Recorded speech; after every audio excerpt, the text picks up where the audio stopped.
Selamat datang di Gibah Halal. Karena di sini kita membicarakan membicarakan sesuatu untuk menghindari madarat dan membicarakan sesuatu untuk mendatangkan manfaat.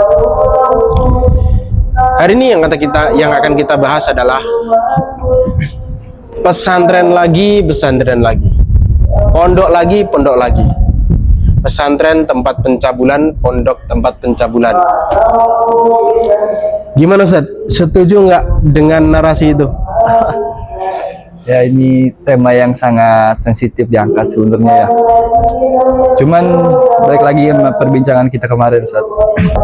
Jadi ini temanya sensitif banget sebenarnya. Apalagi notabene ya ana ya antum sama-sama di dunia pendidikan pesantren. Ya, alumni pesantren juga. Tapi kiranya barangkali ini yang jadi kita punya kekuatan, power untuk bisa berbicara. Kita punya legal standing Hal ini. Betul, karena kita memang berada di pesantren. Sampai sekarang pun masih di pesantren dan mengajar di pesantren. Ya, sih balik ke yang kita bicarakan kemarin, bagaimana kata antum kan? Kita seringkali menggunakan kata oknum untuk membuat kita lebih nyaman, supaya tidak jelas buat kita bahaya laten yang ada di belakangnya kalau kita tidak betulin masalahnya lebih besar. Betul. Terus struktur itu, nah itu kiranya menggunakan terminologi atau kata-kata oknum untuk menghindari tanggung jawab perbaikan masalah yang sistemik. Nah itu. Cuman mohon maaf Ustaz, kenapa sensitif dan riskan? Kayak aneh kalau bahas ini kayak si Malakama sebenarnya. Si Malakama ini apa? Di satu sisi memang sebagian orang ini suka juga mengeneralisir. Jadi kalau ada kesalahan di beberapa titik atau kesalahan yang mungkin kelihatan jamak, apalagi ditambah dengan media sosial, betul kesalahannya mengakar. Cuman kemudian mengeneralisir sehingga efeknya apa? Dan ini fakta. Waktu aneh multaqo Ahgab 2 tahun yang lalu itu ketemu kawan-kawan yang kemudian dia gus atau mungkin udah membangun pondok. Aneh dapat dari perbincangan dengan kawan-kawan itu ternyata memang angka minat orang tua atau anak untuk masuk ke pesantren itu berkurang. Salah satunya dengan masalah-masalah demikian ini. Nah ini jadi dibahas, kalau dilemparkan kepada awam yang tidak objektif, khawatir digeneralisir, tidak dibahas, takut penyakit latennya justru tidak terobati. Itu menurut pengamatan saya, pertama kita harus punya satu lembaga atau sistem pengawasan terhadap pesantren-pesantren, dan kita harus menghilangkan budaya sungkan. Ya kalau memang sudah ada satu lembaga khusus yang punya wewenang untuk mengawasi sistem atau bagian dalam pesantren, mengontrol bagian dalam pesantren, maka dari pesantren sendiri juga harus legowo untuk membuka diri terhadap lembaga pengawasan tersebut. Dan lembaga pengawasan tersebut ya jangan diisi orang-orang yang tidak berkompeten. Harus diisi dengan orang netral yang benar-benar cinta terhadap pesantren dan punya keinginan untuk menyelamatkan pesantren. Dari kasus Pati, bayangkan 50 orang santri diperkirakan sebagai korban oleh orang yang menyebut dirinya sebagai kiai. Kalau di pesantren di Pati kasusnya sudah clear ya. Dari latar belakang orangnya sendiri kita tahu, dia latar belakangnya bukan dari pesantren, bukan orang yang ngaji di pesantren, bukan akademis di dalam dunia keislaman. Dia berlatar belakang sebagai praktisi pengobatan alternatif. Bahasa atau dalam bahasa ilmiahnya kita sebut dukun. Ada istilah uskun, ustadz tapi dukun. Ustadz tapi dukun. Nggak bisa dong. Nggak bisa dicampur dong. Ustadz dukun ya dukun. Nggak mungkin ustadz itu dukun. Tapi ada praktisi ruqyah terkenal, Kiai Imron Rosidi. Beliau muridnya Habib Taufik Segaf, betul. Beliau kata apa? Pesantri itu, anak pesantren keluar itu opsinya dua. Ya imma jadi kiai, ya imma jadi dukun. Betul. Kalau jadi kiai, masya Allah. Kalau jadi dukun, kenapa jadi dukun? Karena santri kalau udah belajar yang seperti itu, apalagi dengan menggunakan bahasa Arab, oh dipaham betul apa yang dibaca tuh. Jadi lebih menghayati, lebih fokus, lebih memahami. Ilmunya lebih merasuk tuh. Lebih merasuk. Nah, tapi tetap tidak bisa. Saya sebenarnya agak kurang setuju ya. Penyebutan itu. Iya, penyebutan dukun untuk orang yang memang dia memang benar-benar ngobatin. Iya. Kalau ini kan orang modus ya. Yang di Pati ini, yang penyebutan dukun untuk orang yang betul-betul ngobatin. Ya, dalam artian positif. Ya, dia memang praktisi pengobatan alternatif beneran gitu. Nah, itu ada perspektif lain untuk Apa itu. Dukun. Artinya duduk tekun. Duduk tekun, ya kan? Duduk tekun tahu-tahu nyabulin santrinya. Nah, bisa dong. Nah, kita ceritakan secara kronologis dulu ya. Yang di Pati itu kasusnya adalah dia itu praktisi pengobatan alternatif seperti saya katakan tadi dukun, kemudian kebetulan banyak pasiennya dan pasiennya kebetulan lagi adalah orang-orang yang latar belakang kuat, misalnya punya duit banyak, punya jabatan tinggi. Berpengaruh. Dari situ dia punya inspirasi, punya ide untuk membentuk satu panti asuhan. Masih baik nih, masih baik nih. Tapi jadi aneh ketika dia mulai membentuk pesantren, mengubah panti asuhannya itu menjadi tempat pendidikan pesantren, yang mana dia sendiri tidak punya latar belakang ilmu agama yang jelas. Nah, dari situ aja udah salah tuh. Ini juga kita bisa lihat bahwa perubahan pola terbentuknya pesantren. Kalau zaman dahulu ada kiai alim dari pesantren mana, kemudian dia berdiam diri di satu tempat, dari kealimannya itu masyhur, terdengar sampai kemana-mana, santri berdatangan. Belum ada tempat, hanya rumah gubuk saja, dan satu musola yang itu pun paling gubuk juga. Lalu dari mana-mana pesantren, santri datang untuk belajar ke beliau, lalu santri itu izin untuk menetap, mendirikanlah gubuk-gubuk pondokan. Nah, baru dari pondok yang belum tertata itu berdirilah jadi pondok pesantren besar seperti Lirboyo, Ploso, dan pesantren-pesantren besar lainnya. Dimulai dari orang yang punya ilmu. Tapi kalau sekarang polanya berubah, bukan dari orang yang punya ilmu, tapi orang yang punya modal. Modalnya duit. Ya. Punya kapital, baik modal berupa uang maupun nama. Betul. Ketenaran. Nah, seringkali masalahnya adalah begini. Saya teringat perkataan Gus Baha tuh. Kata Gus Baha, "Masa ya Ustadz mau koyo ngono?" Kan sih nggak tahu teks aslinya ya. Cuman karena coba peragakan aja persona dengan bahasa Jawa. "Masa ya Ustadz koyo ngono?" Kata Gus Baha, kalau ada ustadz atau kiai kemudian melakukan atau oknum ustadz, oknum kiai, itu nyaman lagi tuh, melakukan hal yang tidak sepatutnya dilakukan oleh ustadz, lalu kita protes, kata Gus Baha, salah sendiri, siapa suruh yang terpanggil dia ustadz. Jadi ada degradasi, penyematan julukan atau penyematan penama penghormatan berupa ustadz atau kiai yang tadinya disematkan untuk orang berilmu, arif, zahid, salik, alim, faqih, tapi sekarang orang bisa sedikit sudah dibilang ustadz, orang sudah kelihatan sakti sedikit sudah dibilang yai dan lain sebagainya, mbah atau lain sebagainya, sehingga pandangan orang mengalami degradasi sekarang. Nah, ini yang perlu ditelaah. Nah, seringkali orang itu inbihar itu merasa takjub dengan hal-hal yang sepatutnya sebenarnya tidak patut untuk ditakjub. Itu juga terjadi di kasus Pati.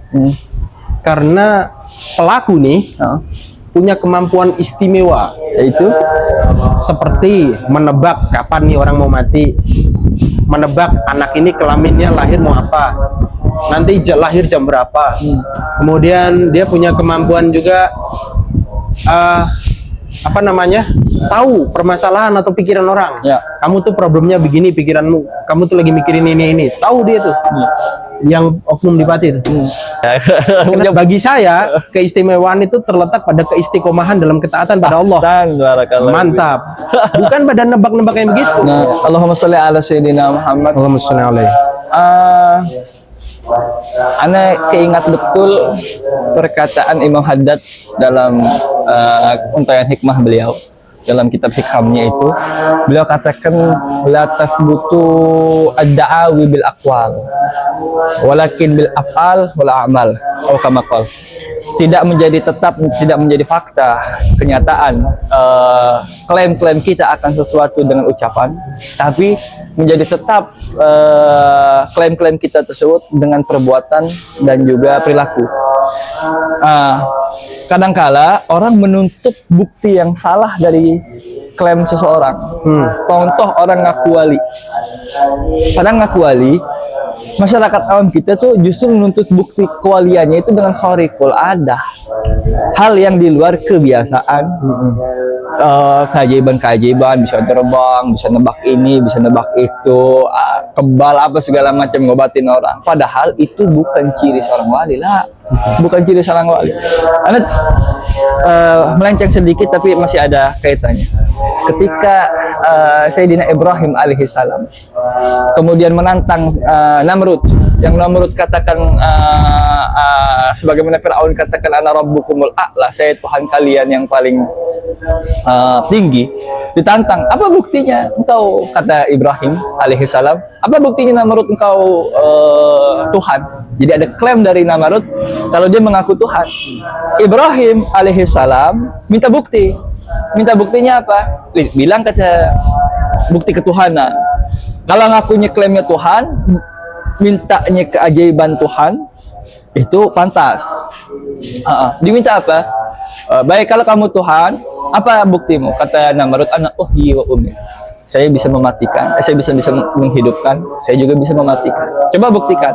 Ternyata caranya dia dipanggil, dia punya prisoner. Apa itu prisoner? Tahanan. Diambil, dia punya tahanan 2 orang. Satu dihukum mati, satu dikit lagi sudah mau bebas. Tapi yang mau dihukum mati di amnesti, dikasih kebebasan. Yang sudah mau bebas suruh algoyo dibunuh. Aturan dia mau hidup, saya matikan. Aturan dia mau mati, saya hidupkan, katanya. Oh, Nabi Ibrahim alaihissalam yang kemudian dijuluki Bapak Jadal, Bapak Debat, juga tidak kalah diminta bukti lain yang memang itu perlakuan Allah Ta'ala Tuhan. Dibilang, kalau engkau memang Tuhan, coba selama ini Tuhan terbitkan matahari dari timur, terbenamkan di barat. Sekarang kau balik polanya, terbitkan dari barat, terbenamkan di timur. Oh, maka tidak bisa itu Namrud lakukan. Apa korelasinya sama tadi saat? Kalau klaimnya ketuhanan, minta bukti ketuhanan, yaitu keajaiban-keajaiban yang Tuhan lakukan. Tapi kalau klaimnya adalah wali, seharusnya minta bukti kewalian. Apa bukti kewalian? Tadi Anda katakan keistiqomahan dalam ketaatan Allah Ta'ala, bukan khariqul ada. Kalau khariqul ada, mak Allahumma sholli ala sayyidina Muhammad. Dajjal juga punya khariqul ada, ya. Apalagi Si penyihir juga punya khariqul ada, lain sebagainya. Limbat, betul. Biasanya orang tidak mempan di linggis. Dia bisa, itu khariqul ada namanya, hal di luar kebiasaan. Walaupun kita nggak tahu triknya ya. Tapi kan khariqul ada. Nggak semua orang tahu triknya kan. Tapi ngomong-ngomong, ada orang berobat juga sama dia. Masa ada? Ada. Astagfirullah. Dan lagi ya, wali itu buat para penonton itu, kalau ada orang ngaku wali, cirinya gampang, dia nggak akan bertentangan dengan syariat. Ya, betul. Nggak akan bertentangan dengan syariat. Kalau ada wali, kok ngaku wali, terus udah nggak usah wali lah, guru agama loh, guru agama. Seorang guru agama tidak akan pernah mengajak santri putrinya untuk berduaan di dalam kamar, titik. Dengan alasan apapun. Yang untuk pengobatan saja, kalau tidak benar-benar fatal, sebab penyakit akibat penyakitnya itu tidak mematikan dan masih bisa menghadirkan mahramnya si perempuan, mahramnya harus hadir. Apalagi sekedar pengajaran. Bahkan pengajaran pun tidak perlu tidak membutuhkan untuk kontak fisik. Guru yang baik kalau disalimin sama santri putrinya, itu pasti akan berusaha untuk menutup tangannya, menjaga supaya tidak bersentuhan secara langsung. Kecuali gurunya udah sepuh, ya kan? Beda urusan itu. Iya. Saya teringat apa makalah la ta'ata lil makhluk fi maksiatil khaliq. Tidak ada ketaatan bagi seorang makhluk kalau urusannya udah memaksiati Tuhan Sang Pencipta. Ada al halal bayyin wal haram mubayyin. Yang halal sudah jelas, yang haram juga sudah jelas. Tapi tentunya dari sini kita perlu apa? Untuk menghukumi itu, kapabilitas kita tentang pengetahuan syariah juga harus luas, supaya tidak salah menghukumi. Karena kejadian, saya ambil contoh yang masyhur ada ceritanya Habib Abdullah bin Muhsin Atos, keramat Empang Bogor. Betul. Beliau konon tidak sholat Jumat. Desas-desus beliau tidak sholat Jumat, memang di rumah saja. Baik, sampai berita ini ke Hadramaut. Karena beliau termasuk Sahadah Ba'alawi, maka penggede Ba'alawi di Hadramaut bahasanya itu merasa khawatir nih bagaimana ini ditokohkan di Indonesia. Kalau dia keluar melenceng syariat, ini tidak bagus untuk umat, bisa jadi teladan yang kurang baik. Akhirnya dikirim utusan. Kebetulan yang dikirim itu Habib Abu Bakar kalau saya tidak salah. Datang hendak klarifikasi, hendak tabayun. Dikata sampai ke Indonesia, ditanya kepada Habib Abdullah bin Muhsin Atos, keramat Empang, ya Habib, saya dengar antum tidak sholat Jumat. Apa betul? Kata Habibnya, betul, saya tidak sholat Jumat. Saya ma'zur, ada uzur saya, maka saya tidak sholat Jumat. Apa uzurnya? Saya lihat sehat, seger, bugar, tidak ada kurang sedikit pun. Apa uzurnya? Baik, ikut saya ke masjid, katanya. Kata Habib Abu Bakar, Habib Abdullah bin Muhsin Atos. Ikut ke masjid waktu sholat Jumat. Apa yang didapati di dalam masjid sholat Jumat? Didapati Habib Abu Bakar yang datang di Hadramaut itu sambil teriak keluar masjid, dibilang ma'dzur, ma'dzur, ma'dzur, ada uzur, ada uzur, ada uzur. Ternyata yang didapati di masjid bukan manusia. Bukan siapa dilihat. Ada mukanya kayak binatang ini, ada mukanya kayak binatang itu, mukanya kayak binatang ini. Baik, zahirnya itu sudah bukan manusia bagi yang melihat demikian. Apakah sah? Dalam ranah itu beliau menggunakan syariat. Artinya apa? Kita tahu kewajiban sholat Jumat adalah syarat sahnya 40 mustautinin. Bagaimana bisa dikatakan mustautinin kalau yang ada itu binatang? Bagi beliau kan binatang yang beliau lihat. Jangan salahkan beliau kenapa beliau lihat binatang, orang yang bikin penglihatan itu bukan beliau. Jadi dikatakan beliau ma'zur, tidak cukup 40 orang. Artinya masih berdiri dalam syariat itu. Itu kira. Dan kembali lagi ke topik pesantren di Pati, tadi antum menyebut keburukan itu nyata dan kebaikan itu nyata, jelas.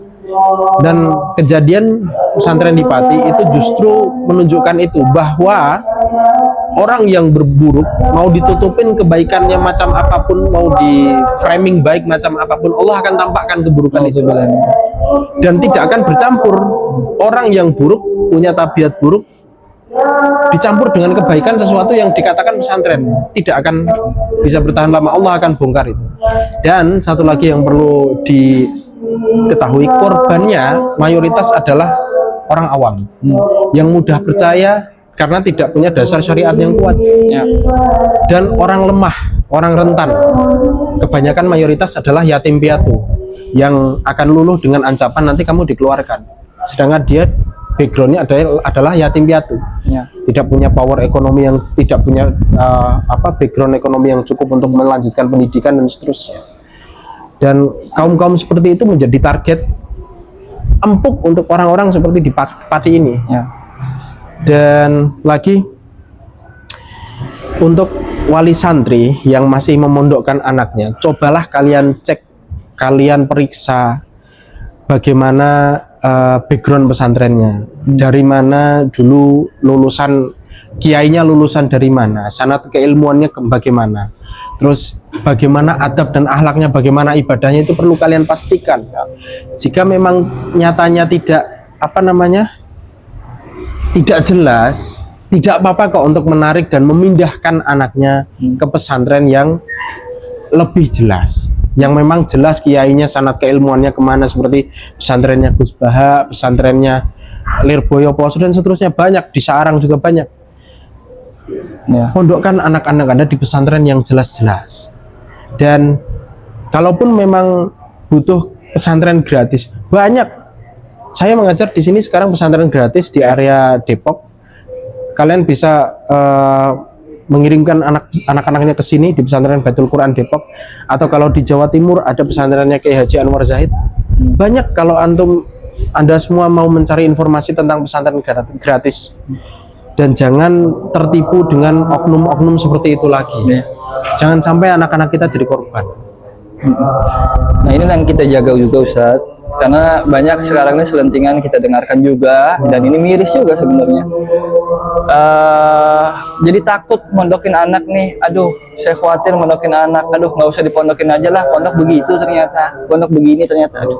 Nah ini juga kita jaga. Kenapa?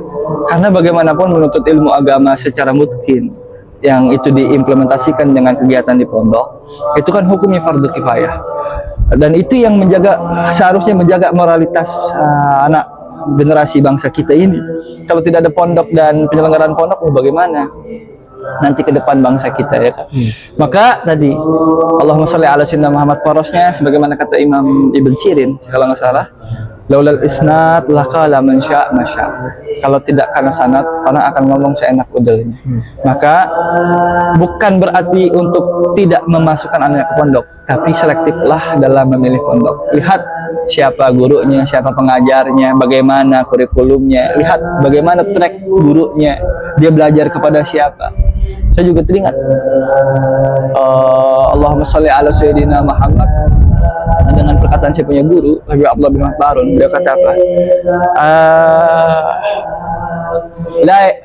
La yurabbir rijal illa man yatarabba ala yadir rijal. Tidak akan bisa mentarbiyah, mendidik tokoh-tokoh, orang-orang soleh, kecuali dia pun dididik di tangan orang soleh. Maka inilah kita harus lihat background, harus kita selektif background pondoknya bagaimana, pengajarnya bagaimana. Tidak salah, tidak salah orang fasalu ahla dzikri in kuntum la ta'lamun. Tanya ahla dzikir kalau engkau tidak tahu. Nah, kita kan harus tahu ahla dzikir itu seperti apa. Kita harus pelajari ahla dzikir. Lalu kita komparasi, betul nggak ini sesuai dengan kriteria ahla dzikir. Nah, maka kalau sudah pas baru kita tanya kepada dia. Artinya kita masukkan anak kita dalam pondok supaya dia belajar. Jadi sebelum memasukkan anak kita ke pondok, pastikan dulu, cari tahu dulu background kiainya, background pondoknya, kiainya dari mana belajarnya, keilmuannya bagaimana, ibadahnya bagaimana, dan adab akhlaknya kiainya bagaimana. Itu perlu kita pastikan. Dan sebagai closing statement ya. Untuk orang-orang yang berkomentar, Cina maju karena nggak ada pesantren. Hei, di Cina itu banyak perguruan Shaolin, nggak ada pesantren, tapi di sana banyak Shaolin. Kalau mau dibilang kenapa Cina itu maju, karena di Cina nggak ada SDM kayak lu yang komentar begitu. Kenapa Indonesia nggak maju? Karena banyak orang kayak lu, makanya Indonesia nggak maju-maju. Logika kalkulasi. Udah, begitu saja dari kita. Sampai jumpa di Gibah Halal berikutnya. Semoga ada kasus-kasus lagi supaya kita tetap ada bahan gitu. Ya, benar. Tapi janganlah masak. Yang penting jangan makan korban, jangan ada kasus lah. Ya, amin, Indonesia amin. aman tapi kita tetap ada konten gitu. Iya. Indonesia aman, nggak ada kasus tapi kita tetap punya bahan buat dibahas. Iya. Sampai berjumpa, ketemu lagi, kita saling mendoakan semoga kalian semua sehat selalu, Amin. lancar rezeki, dan semoga kalau kalian antriannya nggak panjang. Kalau kalian ngisi bensinnya nggak kecampur air. Semoga kalian kalau makan nasi nggak ada kerikilnya. Amin. Rezeki kalian lancar, rezeki kita lancar. Kalian banyak duit, kita banyak duit. Assalamualaikum warahmatullahi wabarakatuh. Halo, sedikit Apa lagi? jangan lupa kalau ada yang tidak sepakat dengan kita, ada kritik, ada saran, ada yang ingin sampaikan gagasan, silahkan komen di bawah. Jangan pelit komen ya. Masa ngetik doang pelit. Assalamualaikum warahmatullahi wabarakatuh. Waalaikumsalam warahmatullahi wabarakatuh.